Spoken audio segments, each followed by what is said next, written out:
Students, welcome to my YouTube channel. This is Case Tutorial. So today we are going to study Class 6 NCERT Chapter 9 New Empires and Kingdoms of History. I hope आप सबने chapter 8 तक पूरा पढ़ लिया होगा history में.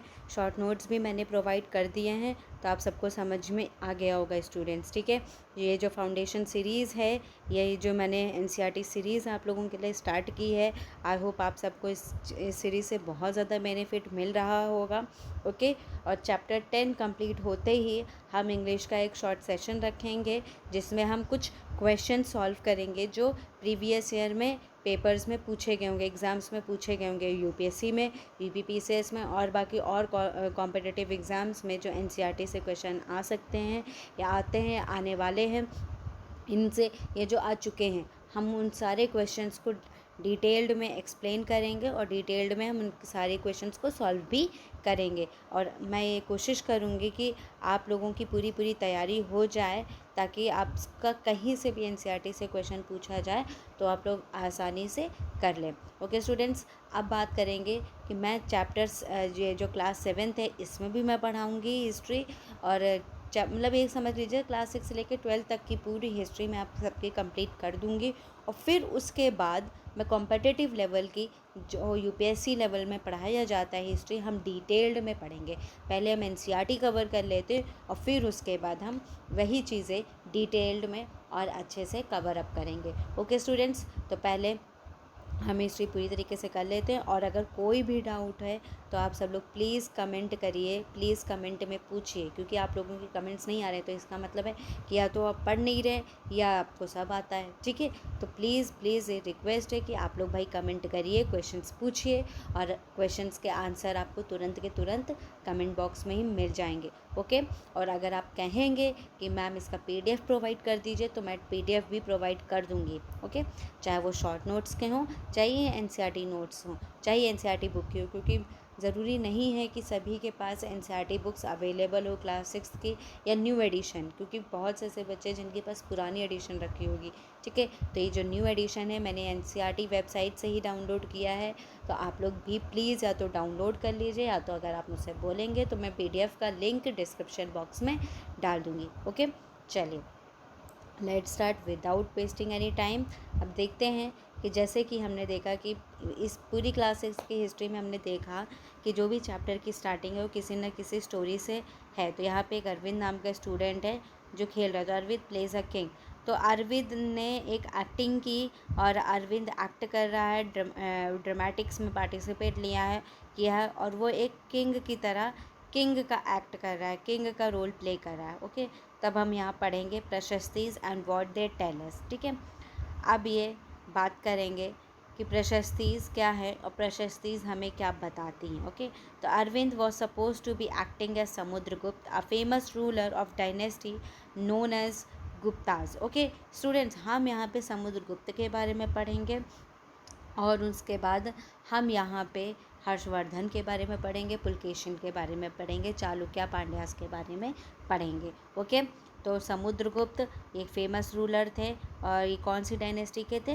गुप्त dynasty के थे. ओके, तो इनके बारे में हमें पता कहाँ चलता है? एक लॉन्ग इंस्क्रिप्शन है. We know about Samudragupta from a long inscription inscribed on the Ashokan pillar at Allahabad. It was composed as a carve by Hari Sen, who was a poet and a minister at the court of Samudragupta. Okay, तो हमने क्या देखा यहाँ पे कि Ashokan pillar में, ठीक है, अशोकन पिलर जो कि इलाहाबाद में है उसको कंपोज किसने किया? हरिसेन ने किया. हरिसेन, उसको हम काव्य भी कहते हैं, पोएट. ठीक है, तो समुद्रगुप्त के टाइम पे जो कोर्ट पोएट था कौन था? हरिसेन था, जो कि समुद्रगुप्त का कोर्ट पोएट था. उसने इलाहाबाद में इंस्क्रिप्शंस लिखवाई थी. हमें इलाहाबाद के इंस्क्रिप्शन से पता चलता है. ओके, तो this inscription is a world is of special kind known as a prashasti. Okay, तो ये इंस्क्रिप्शन एक स्पेशल टाइप की है जिसे हम प्रशस्ति कहते हैं. प्रशस्ति एक संस्कृत वर्ड है और इसका मतलब है प्रेज ऑफ. ठीक है, प्रशंसा करना. ठीक है, इसका क्या मतलब है? प्रशंसा करना, तारीफ़ करना. ठीक है, तो प्रशस्ति में यहाँ पे हमें समुद्रगुप्त के बारे में प्रशस्ति से पता चलता है. And what do mean by the प्रशस्ति? तो प्रशस्ति meaning a praise of. Which means मतलब कि प्रशंसा करना, ठीक है। तो ये सारी चीज़ें हैं। अब हमने चैप्टर 8 में गौतमी पुत्र श्री सतकर्णी के बारे में पढ़ा था, जो कि इम्पॉर्टेंट था गुप्ता पीरियड से ही, ओके, जो कि इम्पॉर्टेंट था गुप्तास पीरियड में। नेक्स्ट, समुद्रगुप्तास प्रशस्ति। तो let us see what Samudragupta's prashasti tells us. The poet praised the king in glowing terms as a warrior, as a king who won victories in battle, who was okay who won victories in battle, who was learned and the best of the poets, okay। तो समुद्रगुप्त प्रशस्ति हमें बताती है, वो समुद्रगुप्त की जो प्रशस्ति है वो प्रशंसा करती है किंग के बारे में, किंग की, और उन्होंने उससे हमें पता चलता है कि किंग ने कई सारी बैटल्स जीती हैं, और एक तरीके से ये मतलब प्रशस्ति का क्या मतलब है भाई, देखिए हमारे कोर्ट में, आपके कोर्ट में जो पोएट आप रखेंगे, आप उससे ये थोड़ी कहेंगे कि आप हमारे बारे में ये लिखवाएं कि मैं इतना क्रूल हूँ, मैं इतना बुरा हूँ, मैं लोगों के साथ अत्याचार करता हूँ, ये सब। तो भाई जो कोर्ट पोएट है वो अपने राजा की तारीफ़ ही तो लिखेगा।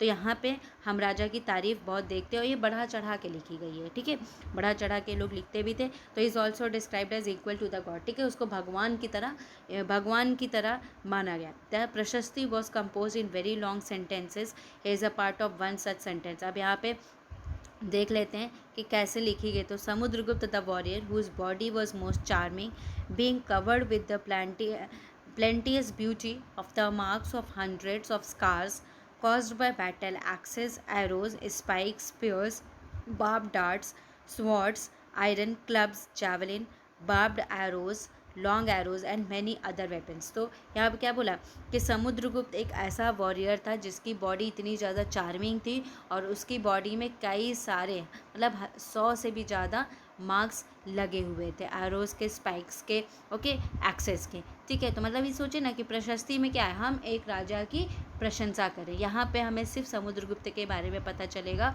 और उनकी पॉजिटिव चीज़ें हमें देखने को मिलेगी, ओके। तो ये क्वेश्चन पूछ सकते हैं कि was a court poet on the time of Samudragupta, ठीक है। तो समुद्रगुप्त के टाइम हरिसेन कोर्ट पोएट थे जिन्होंने प्रशस्ति लिखी, और इनके बारे में कहाँ से हमें पता चला, इलाहाबाद के अशोकन पिलर के इंस्क्रिप्शन से पता चलता है, okay. So next, this map is based on the information provided in the प्रशस्ति। क्या बोला, you will also find a series of red dots। अब यहाँ पे हम एक मैप आपको दिखा देते हैं, ये वाला मैप, ये, ठीक है। तो ये मैप है, यहाँ पे ये देखेंगे, ये जो पर्पल कलर का ये पूरा ये इनर स्टेट है, ठीक है। मैं दिखा देती हूँ, ये जो पर्पल कलर का जो ये है हमारा ये, ठीक है, ये पूरा, सॉरी 1 मिनट, हाँ, पर्पल कलर का ये वाला रीजन, ओके, ये पूरा ये इनर स्टेट्स हैं, ठीक, ये इनर स्टेट्स हैं। उसके बाद अगर हम देखें तो ये ब्लू वाला रीजन आउटर स्टेट है, ये पूरा क्या है, आउटर स्टेट है। और ये ग्रीन वाला रीजन आर्यवर्त कहा गया है। और जो रेड डॉट्स वाले हैं ना, ये वाली जो रेड डॉट्स हमें दिख रहे हैं, ये तो ये सिटीज़ गुप्ताज़ ने कॉन्कर की थी, ठीक है, ये सिटीज़ गुप्ताज़ ने क्या की थी, कॉन्कर की थी, ठीक है। तो ओके, मैप समझ में है ना। तो the rulers of Aryavarta, the area shaded in green on the map, here they were 9 rulers who were uprooted and their kingdoms were made a part of समुद्रगुप्ता's empire, ठीक है। तो यहाँ पे क्या हुआ कि ये जो यहाँ के आर्यवर्त के रूलर थे, ये ग्रीन वाला, ठीक है, ये ग्रीन वाला पोर्शन जहाँ आप देख रहे हैं, Kannauj, Prayag, Pataliputra, Nalanda, this portion, okay, Kannauj, Prayag, Pataliputra and Nalanda, okay. I hope this is clear, okay. तो इसमें क्या थे, यहाँ पे 9 रूलर्स थे जिनको हटा के, जिनको हरा के किंगडम, कौन सा समुद्रगुप्त एम्पायर इस्टेब्लिश हुआ था। फिर रूलर्स ऑफ दक्षिण पथ, तो दक्षिण पथ में भी जहाँ पे हम देख रहे हैं कि 12 रूलर्स थे, ठीक है, उनके कैपिटल्स यहाँ पे रेड डॉट से मार्क्ड है, ये रेड डॉट से जो मार्क्ड है, ओके। तो ये चीज़ थी। तो ये दक्षिण पथ है। यहाँ पे क्या हुआ था कि इन रूलर्स ने क्या किया था, इन्होंने समुद्रगुप्त के सामने सरेंडर कर दिया था और अपनी हार मान ली थी और फिर उसको भी कब्जा कर लिया था समुद्रगुप्त ने। फिर inner circle of neighbouring states including Assam, coastal Bengal, Nepal and a number of gana sanghas. Okay, गण संघ आपने चैप्टर 5 में मैंने पढ़ाया है वज्जी के टाइम। ओके, तो in the north west marked in purple on the map they brought tribute, followed his order and attended his court. तो यहाँ पे ये जो दिख रहे हैं हमें पर्पल कलर की, थानेश्वर वगैरह, ये पूरा पर्पल कलर का जो दिख रहा है, ये पर्पल कलर का जो दिख रहा है, ठीक है। तो ये क्या करते थे कि ट्रिब्यूट्स लेकर आते थे, गिफ्ट्स लेकर आते थे राजा के लिए, ठीक है।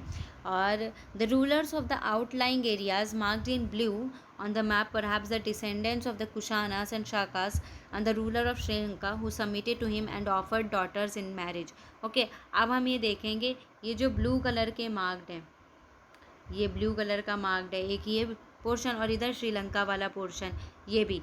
तो ये क्या करते थे ना, ये भी पूरी तरीके से ये कुशाना के डिसेंडेंट्स थे, शाकाज थे, और श्रीलंका के जो रूलर्स थे, ये इन्होंने भी अपने आप को खुद को सबमिट कर दिया, सरेंडर कर दिया एक तरीके से कह सकते हैं, किसको, समुद्रगुप्त को। और फिर उसके बाद अपनी डॉटर्स के साथ उनकी शादी करवाते थे गुप्ता पीरियड में, गुप्ता रूलर्स के साथ। तो एक तरीके से कह सकते हैं मैट्रिमोनियल अलायंस था। ओके, मैट्रिमोनियल अलायंस इस्टेब्लिश हो रहा था।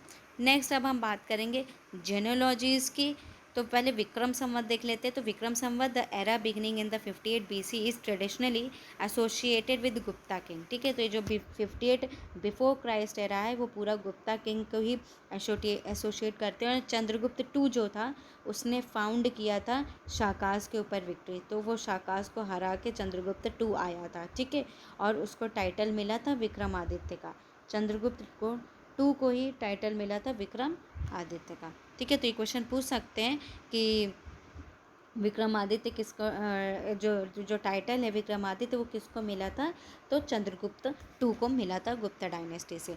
नेक्स्ट जेनियोलॉजीज अगर हम देखें तो most prashastis also mention the ancestors of the ruler. This one mentions Samudragupta great grandfather, father and mother, ठीक है। अब यहाँ पे हम देखते हैं कि समुद्रगुप्त, फिर उसके बाद समुद्रगुप्त के ग्रैंडफादर और फादर मदर के बारे में यहाँ पे पूरी प्रशस्ति में जानकारी देखने को हमें मिलती है, ठीक है। अब देखो, जो उसकी मदर थी, उसकी मदर का क्या नाम था, कुमार देवी, क्या था, कुमारा देवी ये। और किस गना को बिलोंग करती थी, लिच्छावी गना को बिलोंग करती थी। और जो उसका फादर चंद्रगुप्त था, चंद्रगुप्त वो पहला रूलर था गुप्त डायनेस्टी का, ठीक है। तो चंद्रगुप्त जो था पहला रूलर था गुप्त डायनेस्टी का, ठीक है। Two adopted the grand title of Maharaja Adhiraja, और इनको क्या कौन सा टाइटल मिला था, महाराजा अधिराजा का टाइटल मिला था। ओके, महाराजा अधिराजा का टाइटल मिला था। तो मदर का नाम था कुमारा देवी, और लिच्छावी गना की लिच्छावी प्रिंसेस थी, और इनके फादर थे चंद्रगुप्त जो कि फर्स्ट रूलर थे गुप्ता डायनेस्टी के, और इनको टाइटल मिला था महाराजा अधिराजा, ठीक है। पहले ऐसे फर्स्ट रूलर थे जिनको टाइटल मिला था महाराजा अधिराजा का, ठीक है। A title that Samudragupta also use, ठीक है। और इस टाइटल को समुद्रगुप्त भी यूज़ करते थे। अब his great grandfather and grandfather are mention simply as maharajas, ठीक है। और जो उसके ग्रेट ग्रैंड फादर थे वो क्या थे, वो सिंपली उनको महाराजा से डिनोट किया जाता था। Okay, next Samudragupta in turn figures in the genealogies list of ancestors of later rulers of the dynasty such as his son Chandragupta two, ठीक है। और उनका जो बेटा था वो कौन था, Chandragupta two. Okay students, I hope this is clear to everyone. Okay, तो अब हम इनकी एक हायरार्की देख लेते हैं। तो पहले कौन थे, श्रीगुप्त। ओके, तो पहले कौन थे, श्रीगुप्त थे, और फिर उसके बाद श्रीगुप्त थे, फिर घटोत्कच थे। ओके, घटोत्कच थे, और फिर उसके बाद आए चंद्रगुप्त फर्स्ट आए, चंद्रगुप्त के, ठीक है। चंद्रगुप्त के बाद कौन था, समुद्रगुप्त, और समुद्रगुप्त के बेटे थे Chandragupta two. Okay, Chandragupta two, ठीक। तो श्रीगुप्त, फिर उसके बाद उनके घटोत्कच। तो अब समझ लीजिए कि चंद्रगुप्त के फादर थे समुद्रगुप्त, चंद्रगुप्त टू के फादर थे समुद्रगुप्त, और समुद्रगुप्त के फादर थे चंद्रगुप्त वन, और चंद्रगुप्त के फादर थे घटोत्कच, एंड घटोत्कच के फादर थे श्रीगुप्त। ओके, तो ये पूरी इनकी हायरार्की चली आ रही है, जिनके बारे में हमें इंस्क्रिप्शन से और कॉइन से पता चलता है। ओके, ये चीज़ें थी। अब इन्होंने शाकास को वेस्टर्न इंडिया में शाकास को हराया भी था, और उसके बाद जब इन्होंने शाकास को हराया तो उसके बाद इनके बारे में कोर्ट में पूरी तरीके से लोगों को पता चला कि कितने बड़े रूलर हैं ये, और फिर उसके बाद हमने इनकी इंस्क्रिप्शंस और कॉइन्स से हमें इनके बारे में पता चलता है। Okay, about some of them you will read in chapter 10। ठीक है, अब हम इनके थोड़े कुछ जो इसके बाद में हम पढ़ेंगे चैप्टर 10 में। Now Harshavardhana and Harshacharita. I hope आपको समुद्रगुप्त के बारे में, गुप्त डायनेस्टी के बारे में जितनी जानकारी, जितनी नॉलेज मैंने दी आपको समझ में आ गई होगी। या मैं एक बार फिर एक्सप्लेन कर देती हूँ कि जो कई सारी प्रशस्तियाँ हैं जिसमें इनके एंसेस्टर्स का मेंशन है, जैसे कि श्रीगुप्त हो गए, घटोत्कच हो गए, फिर चंद्रगुप्त वन है, चंद्रगुप्त वन के बाद कौन है, समुद्रगुप्त, और समुद्रगुप्त के बाद चंद्रगुप्त टू।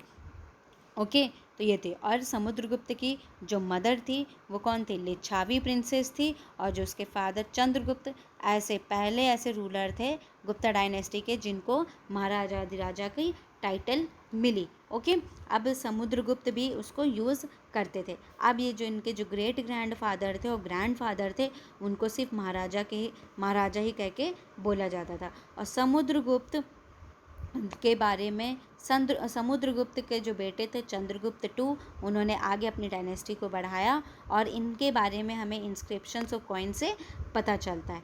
ठीक है, he led an expeditions to western India where he overcame the last of the Shakas. ठीक है, फिर उसके बाद इन्होंने वेस्टर्न इंडिया में शाकास को डिफीट किया, और according to later belief his court was full of learned people.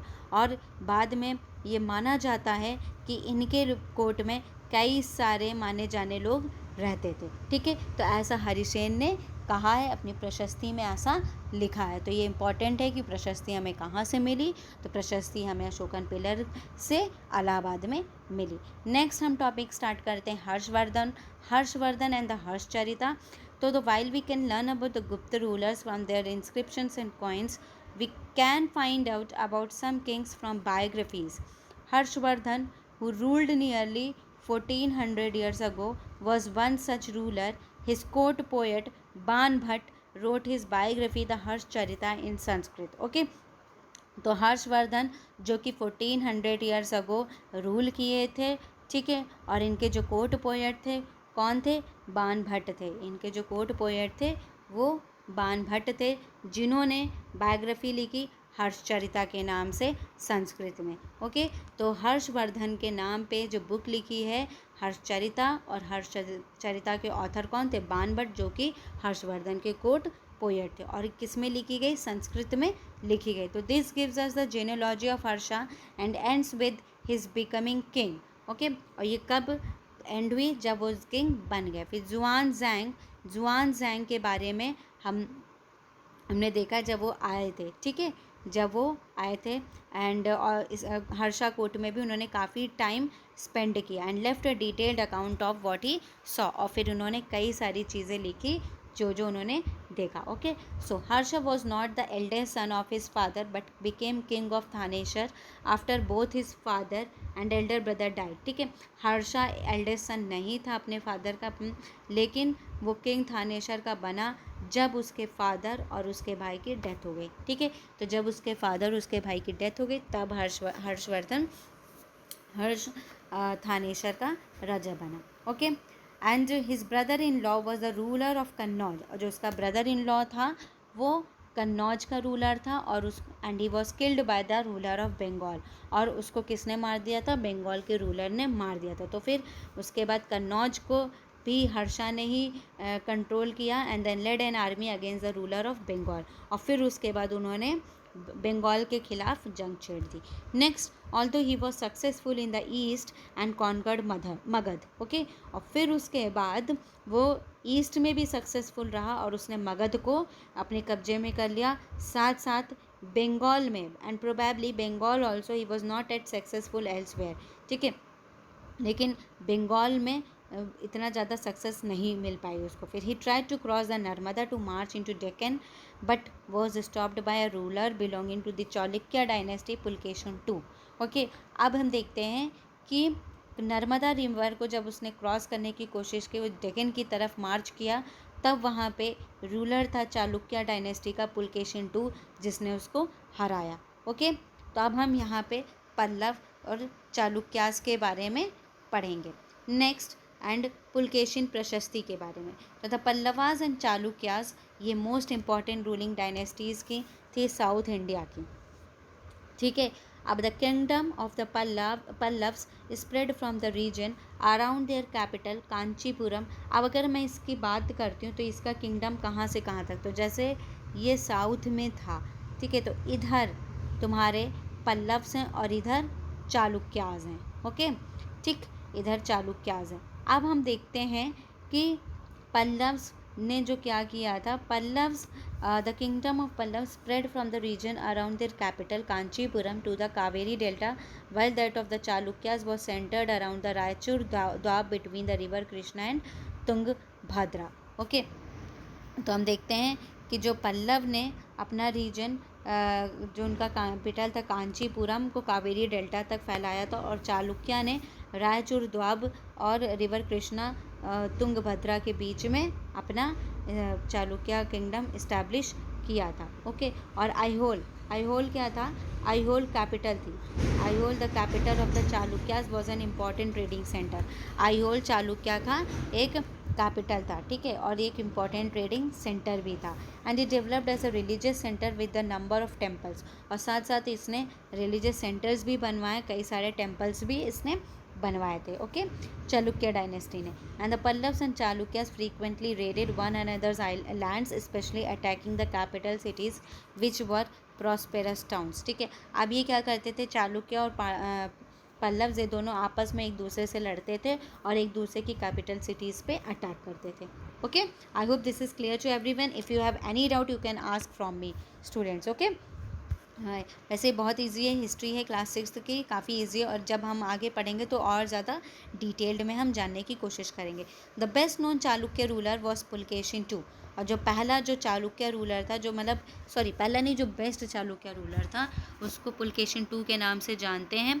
ठीक है, और इसके बारे में हमें कहाँ से पता चलता है, प्रशस्ति से पता चलता है। और इस प्रशस्ति को किसने लिखा था, उनके कोर्ट पोएट रवि कीर्ति ने लिखा था। ठीक है, तो ये बहुत बहुत इंपॉर्टेंट है, ये क्वेश्चन पूछ सकते हैं कि हर्षवर्धन के टाइम कौन सा कोर्ट पोएट था, समुद्रगुप्त के टाइम कौन सा कोर्ट पोएट था, और उसके बाद इधर चालुक्य और पल्लव के बाद टाइम कौन सा कोर्ट पोएट था। तो आई होप आप सबको समझ में आया होगा कि हमें कोर्ट पोएट्स और प्रशस्तिस दोनों ही इम्पॉर्टेंट है, हमें दोनों ही बहुत अच्छे से पढ़ना है। ओके, तो this tells us about his ancestors who are traced back through 4 generations from father to son. अब यहाँ पे भी फादर से सन तक की 4 जनरेशन इसने कवर कर रखी है। ठीक है, अब ये देखिए, अब यहाँ आप लोगों का क्वेश्चन होगा कि मैम सिर्फ 4 जनरेशन ही क्यों, तो भाई जब जो छोटा भाई, अब जो आने वाला होगा राजकुमार वो तो छोटा ही होगा, अब जब वो कोई काम करेगा, जब वो बड़ा होगा काम करेगा, तब उसके बारे में लिखेंगे ना, तो ये वही इसीलिए। ठीक है, तो 4 जनरेशन के बारे में लिखी गई प्रशस्ति में, और इनका जो कोर्ट पोएट था कौन था, रवि कीर्ति थी। Pulakeshin evidently got the kingdom from his uncle, और पुलकेशिन को जो किंगडम मिला उसको अपने अंकल से मिला। अब रवि कीर्ति के अकॉर्डिंग देखा जाए, तो according to Ravi Kirti he led expeditions along both the west and east coast. ठीक है, तो रवि कीर्ति के अकॉर्डिंग देखा जाए, रवि कीर्ति ने जो लिखा कि वो वेस्ट और ईस्ट कोस्ट दोनों में अपने उनका रूल था। और उसके बाद besides he checked the advance of Harsha, there is an interesting play of words in the poem. Harsha means happiness. उसने बोला, रवि कीर्ति ने बोला कि हर्ष का मतलब है हैप्पीनेस, और the poet says that after this defeat, मतलब आफ्टर दिस डिफीट, इसके हारने के बाद हर्ष की हैप्पीनेस अब ज़्यादा नहीं रही। ठीक है, ज़्यादा हैप्पीनेस अब उसकी नहीं रही। Pulakeshin also attack the Pallava king who took shelter behind the walls of Kanchipuram. तो इन्होंने बोला कि रवि कीर्ति ने बोला कि जो पुलकेशिन से हारने के बाद अब हर्षा की खुशी इतनी ज़्यादा नहीं रही, तो उसने उसका मजाक उड़ाया, ठीक है, खिल्ली उड़ाई कि हर्षा का मतलब है हैप्पीनेस, और अब उसकी हैप्पीनेस नहीं बची, ठीक है, हारने के बाद, ठीक। तो ये चीज़ उसने बताई। तो अब देखो ना, एक दूसरे, जैसे कि हमने देखा कि समुद्रगुप्त की जो प्रशस्ति मिली तो सिर्फ हमने उसकी प्रशंसा देखी, ठीक है। इसमें हर्षवर्धन की प्रशस्ति मिली तो उसमें हमने सिर्फ उसकी प्रशंसा देखी। अब हमें पुलकेशिन की प्रशस्ति मिल रही, रविकीर्ति जो लिख रहे हैं वो उन्होंने उनकी प्रशंसा देखी, और हम देखते कि एक दूसरे की सब क्या करते हैं, एक दूसरे के राजा की खिल्लियाँ उड़ाते हैं, मजाक उड़ाते हैं, ठीक है, उनके नाम की, उनके किंगडम की। तो ये चीज़ हमें देखने को मिलती है, okay. But the Chalukya victory was short lived. Ultimately both Pallavas and the Chalukyas gave way to new rulers belonging to the Rashtrakuta and Chola dynasty. अब चालुक्य और पल्लवास के बाद वहाँ पे नई डायनेस्टी आई, राष्ट्रकूटा और चोला डायनेस्टी, जिसके बारे में हम क्लास 7th में पढ़ेंगे। I hope this is clear to everyone, और मुझे नहीं लगता कि अब इसमें कोई भी प्रॉब्लम होगी, और अगर कोई भी प्रॉब्लम होगी तो मैं आप सबके सारे डाउट्स क्लियर कर दूँगी, ओके। तो ये चीज़ें आप बिल्कुल भी मतलब टेंशन मत लीजिए कि मैम हमें हमारे डाउट्स क्लियर करेंगे कि नहीं, हम सारे डाउट्स आपके क्लियर कर देंगे। तो अब नेक्स्ट टॉपिक हम नेक्स्ट वीडियो में स्टार्ट करेंगे, how were these kingdoms administers, हम ये नेक्स्ट वीडियो में स्टार्ट करेंगे। तब तक के लिए आप इतना पढ़ के आइएगा, और कोई भी डाउट हो तो आप मुझसे पूछिएगा कमेंट में करके, ओके। तो अगर आप नेक्स्ट नोटिफिकेशन के लिए प्लीज़ प्रेस बेल आइकन और सब्सक्राइब माय चैनल, अगर आपने सब्सक्राइब नहीं किया है तो अभी तक कर दीजिए, और वीडियोस को शेयर भी करते रहिए ताकि मैं और अच्छे से अच्छे कंटेंट आप सबके लिए बनाऊं, okay student. So thank you students, take care, bye bye.